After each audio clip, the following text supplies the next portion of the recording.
Yeah, AI is about replicating sort of human intelligence. It might be replicating perceiving, seeing, hearing, reasoning, learning, and problem solving. But AI has sort of been broken into many branches. But there's a type of AI called narrow intelligence, which really focuses on a specific task or problem. So, for example, it could be focused on, in the HR department, reviewing CVs, or it could be reviewing MRI scans to detect cancer. That's sort of narrow AI intelligence. And then we've also got another view of AI, which is called artificial intelligence, and that gets a lot of the attention out there. And that's about creating machines that possess all of our human-like capabilities. They can do things like common sense, they can learn, and they almost become as intelligent across all of our cognitive abilities. But the past 10 years of AI has been interesting. It's been really focused on things like predictions. So predicting the right CV that will work in our organization, or predicting the MRI scan. But then what happened last December 2022 is OpenAI from San Francisco launched ChatGPT, and ChatGPT has sort of caught the public imagination. But what it is it's generative AI, and it moves from doing predictions to generating content. So generative AI, for example, can generate text, it can do images, it can do videos, it can even do things like music and knowledge management. And these tasks are what we as humans have considered really something that is unique to us. Our human nature is about creativity, and it became quite scary that suddenly these machines and ChatGPT and generative AI could do things that we thought were the preserve of us. So that's generative AI. But AI is really, in many respects, it's a technology, it's tools that is a general purpose technology that enables so many things. AI is an enabler. It enables you to do applications from marketing to sales to customer service. And AI enables you to build applications across industries, from pharmaceuticals to financial services to technology to education. So AI is very much something that is going to be spread across industry, functions, technology, and society.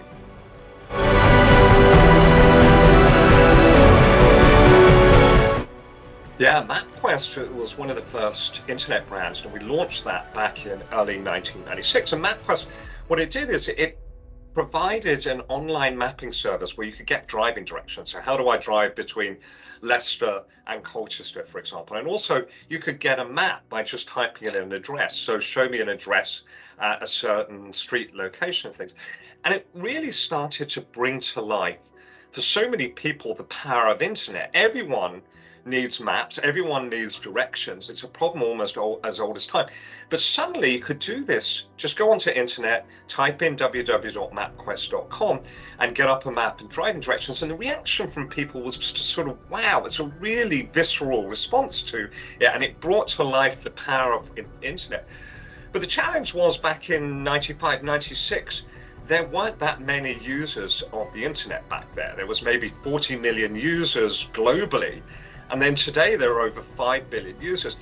But what happened is there were very few internet sites. So all of those users, early users, saw the power of MapQuest and started using it. So what happened is, when we launched it, I remember being there at 6 a.m. on February the 5th, 1996, when we pushed the on button, and suddenly all of those users started coming to us, and we had this huge demand. And what happened is the service actually crashed on day one because we had so many people coming to it, even though there's a small population of internet users compared to today. So we ran out of bandwidth, our internet pipes weren't big enough. And then we ran out of computer power as well, because we needed a lot of computer power to actually draw the maps and put them back up on the internet. So we had a real scale problem back in the day, and we actually launched it in the US in a small town called Lancaster, Pennsylvania, that's known for the Amish and the movie Witness, but it's not known for bandwidth and computers. So we actually had to move the company fairly quickly because there was so much demand for it. So we moved it to Denver, Colorado, where we could get pretty much unlimited computer bandwidth, because all the train tracks went through Denver, and that's where all the telegraph wires were laid, and then all the telephone wires were laid, and then all the internet cables. So we were overwhelmed with demand and had to move the company and make sure we could keep the service going.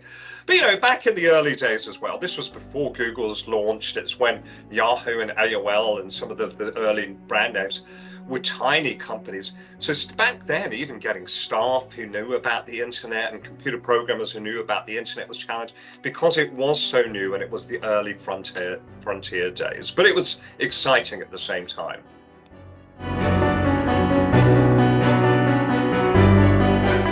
Well, AI, you have to think of it, it's like a technology, it's like a tool. And always with tools, it can be used for good or there can be bad behind it. So we are seeing there's some real risks of AI that need to be managed. And broadly, there's sort of three buckets of risk. So for example, integrity and trust.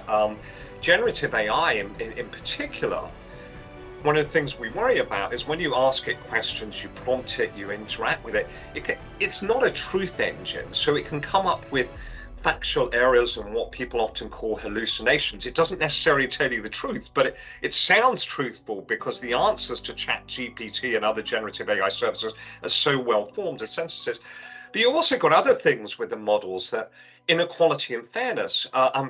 The models are often biased because the models are built and trained on human data from companies. And guess what? Humans are biased and companies are often biased. So if you get the machines to mirror human bias from organizations, then they mirror that and amplify it. So we do have issues around bias. And then increasingly with generative AI, we're getting deep fakes and misinformation. So there's some real issues there. We also legal and regulatory issues around it, a lot of copyright issues. There's issues around safety, especially in things like autonomous vehicles on our streets. And then we've got some bigger issues and risks associated with socio-economic. The computer power that's required to run generative AI technologies and models has a large carbon footprint. And we also worry about jobs. Will there be job losses from automation of AI? So, integrity and trust, we worry about legal and regulatory issues, socio-economic issues. But the good news is the world has recognized, there's a lot of good to come from AI, but let's also get sensible about managing that risk. So we've got government. It's become a government and political issue, AI, because it's entered the public discourse. So you're seeing in the EU, for example, this year, the EU AI Act was passed to help manage the risks of AI. In the UK, we have AI regulation at the sector specific. So the medical regulators will regulate AI in the medical field and the financial service. China, for example, has banned deep fakes that can undermine economic security and stability in this country. And the US is also starting to think harder at the federal level across all of the 50 states what it needs to do to regulate. And big tech, the Googles of the world, the Microsofts of the world, are also signing up to voluntary good practices around AI, safe AI. And what those practices are is typically you need principles on how you as a company would deliver and run your AI systems. You need to make sure that it's safe, it's fair, it's accountable to humans. And underlying this is a need for trust. Is how do you explain and make transparent, open the black box of AI and explain to the world how your algorithms work? And that's what we as consumers and society want, is tell us how it works and reassure us how it's safe. So you're starting to see companies adopt these principles. That's being put into policies and then into practices. So as the technology is being built by the techies and the data scientists and the data engineers, they are adhering to models to make sure the data is statistically fair. The models are tested to safety. So these issues are becoming more aware. Companies are proactively adopting these best practices.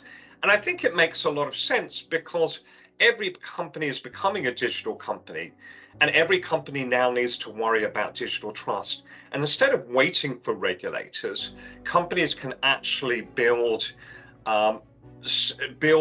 trust with their stakeholders, from customers to users and society, by being on the front foot, adopting these principles, policies and practices, and putting hands up and saying, we do technology and AI, but we do it safely because we want you to trust us.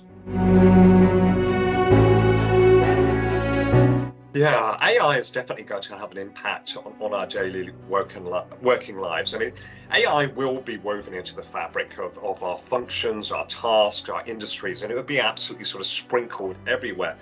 And there was a recent report coming out, I think it was from the University of Pennsylvania, OpenAI, which OpenAI are the authors of ChatGPT.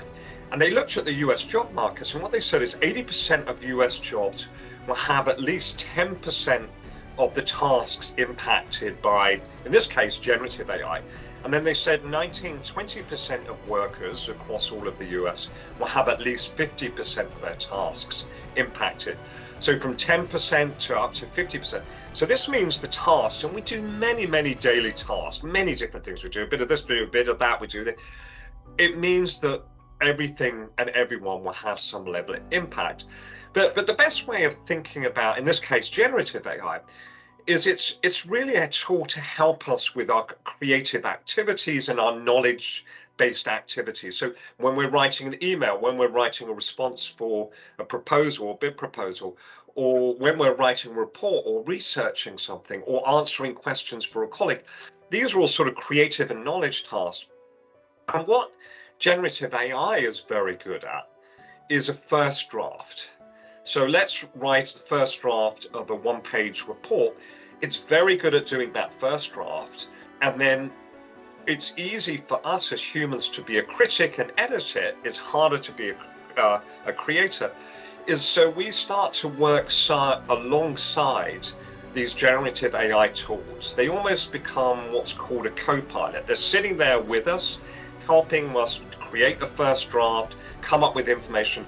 We will edit it, we will review it, we will make sure that it's correct and factually correct, because sometimes it sounds correct, but it doesn't necessarily is correct. And so I think we'll see these tools sitting alongside us, these co-pilot tools. It could be in marketing, it could be in the technology department, it could be in the finance department, it could be absolutely anywhere.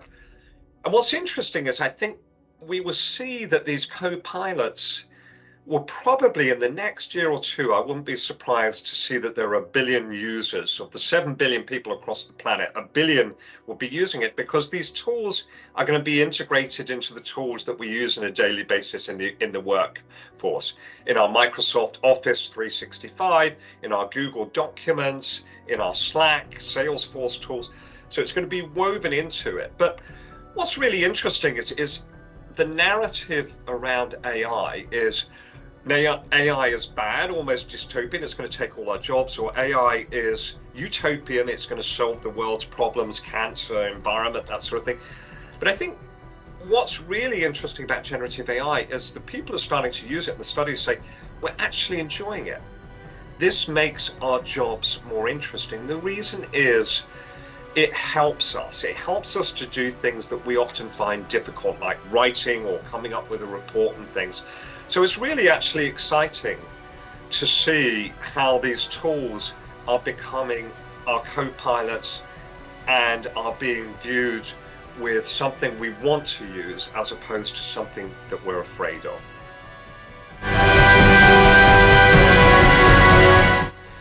Yeah, I mean, I've been involved with AI of my whole career, and there is a lot of noise around it. There's been a lot of hype and disappointment.